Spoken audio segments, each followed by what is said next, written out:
दरअसल आपको बता दें, महाराष्ट्र की एकनाथ शिंदे सरकार के खिलाफ विपक्षी महाविकास आघाड़ी एमवीए ने हल्ला बोल प्रदर्शन किया। उद्धव ठाकरे की शिवसेना, एनसीपी और कांग्रेस समेत अन्य दलों ने मार्च निकाला।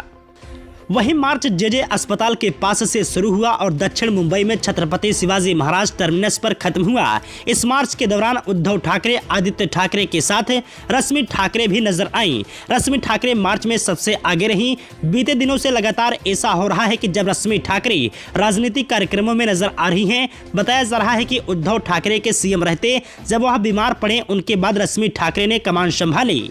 उसके बाद शिवसेना में दो फाड़ होने के बाद से लेकर वह और ज्यादा एक्टिव हो गई हैं। नेताओं और कार्यकर्ताओं से मिलना, राजनीतिक कार्यक्रमों से लेकर सार्वजनिक कार्यक्रमों तक में जाना उनका रूटीन हो गया है।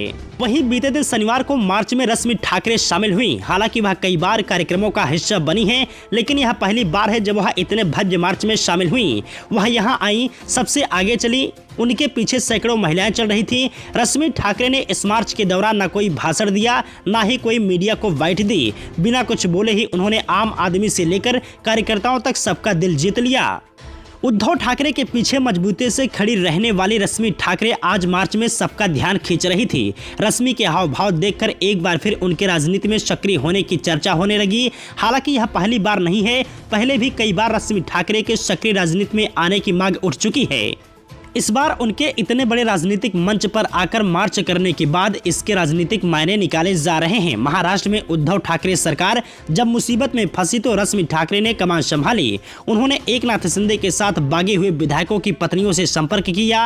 उन्होंने विधायकों की पत्नियों को फोन किया और उन्हें अपने पतियों से बात करके मनाने की कोशिश की। बताया जा रहा है कि मान मनोबल के साथ ही उन्होंने कानूनी दांव पेच की रणनीति भी बनाई। कहा जा रहा है कि रश्मि ठाकरे उद्धव के सीएम बनने के बाद से ही पर्दे के पीछे से शिवसेना के काम देखती थी। वहीं शिवसेना प्रमुख उद्धव ठाकरे की पत्नी रश्मि ठाकरे सितंबर में ठाणे शहर के टेम्बी नाका में एक नवरात्रि कार्यक्रम में शामिल होने पहुंची थी। इस दौरान उन्होंने एक पंडाल में देवी दुर्गा की पूजा की। इससे पहले उन्होंने शिवसेना के ठाणे मुख्यालय आनंद आश्रम का दौरा भी किया और दिवंगत आनंद दिघे को श्रद्धांजलि अर्पित की। रश्मि ठाकरे का आनंद दिघे को श्रद्धांजलि देना और उनके संबंधित दुर्गा पूजा पंडाल में जाना एक सियासी दांव माना गया, क्योंकि आनंद दिघे को एकनाथ शिंदे का गुरु कहा जाता है।